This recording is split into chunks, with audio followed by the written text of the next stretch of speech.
Let me show in a parable to what extent our nature is enlightened or unenlightened. Envision human figures living in an underground cave with a long entrance across the whole width of the cave. Here they have been from their childhood and have their legs and necks chained so that they cannot move and can only see before them, being prevented by the chains from turning their heads around. Above and behind them, a fire is blazing at a distance. They see only their own shadows, which the fire throws on the opposite wall of the cave. For how could they see anything but the shadows if they were never allowed to move their heads?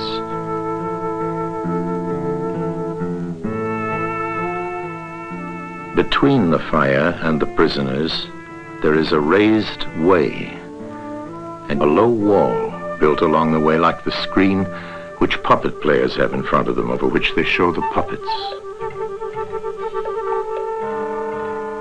Do you see men passing along the wall, carrying all sorts of articles which they hold projected above the wall? Statues of men and animals made of wood and stone and various materials? Of the objects which are being carried in like manner, they would only see the shadows. And if they were able to converse with one another, would they not suppose that they were naming what was actually before them?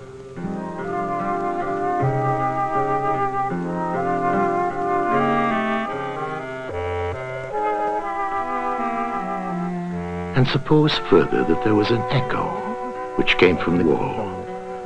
Would they not be sure to think, when one of the passers-by spoke, that the voice came from the passing shadows?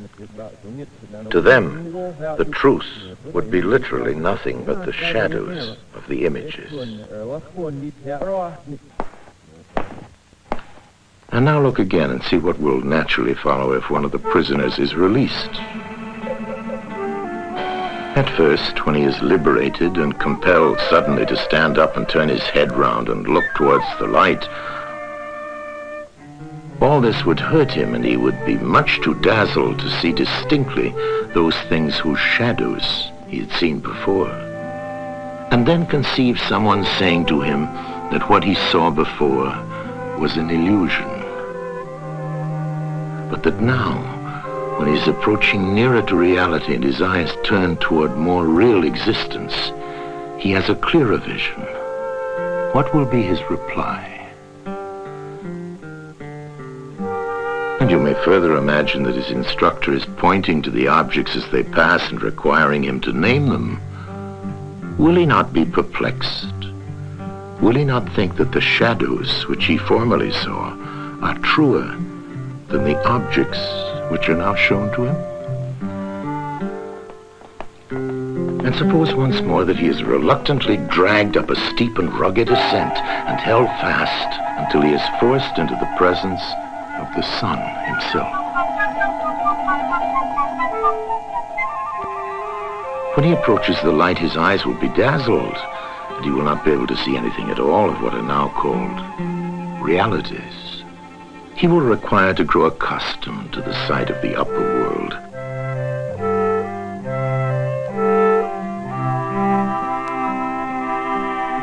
And first he will see the shadows best.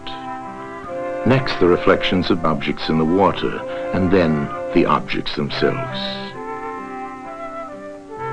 Then he will gaze upon the stars and the spangled heavens, and the light of the moon. He will see the sky and the stars by night.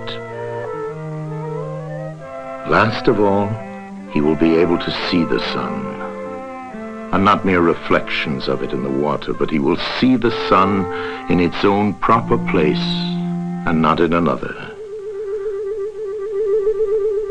And he will contemplate the sun as it is. Will he not then proceed to argue that it is the sun who gives the season and the years, and is the guardian of all that is in the visible world, and in a certain way the cause of all things which his fellows had been accustomed to behold? Clearly he would first see the sun, and then reason about it. And when he remembered his old habitation and what was the wisdom of the cave and his fellow prisoners, do you not suppose that he would bless himself for the change and pity them?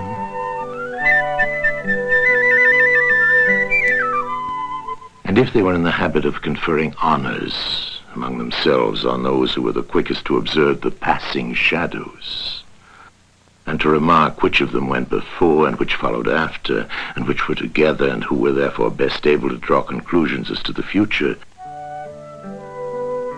do you think that he would care for such honors and glories, or envy the possessors of them? Would he not say with Homer, "Better to be the poor servant of a poor master, and to endure anything rather than think as they do and live after their manner"? Imagine once more such a one coming suddenly out of the sun to be replaced in his old situation. Would he not be certain to have his eyes full of darkness?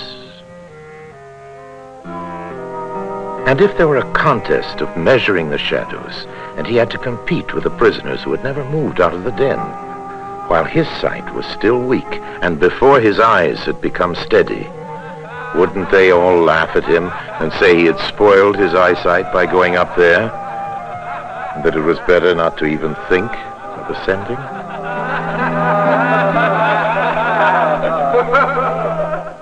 And if anyone tried to release another and lead him up to the light, let them only catch the offender, and they would put him to death.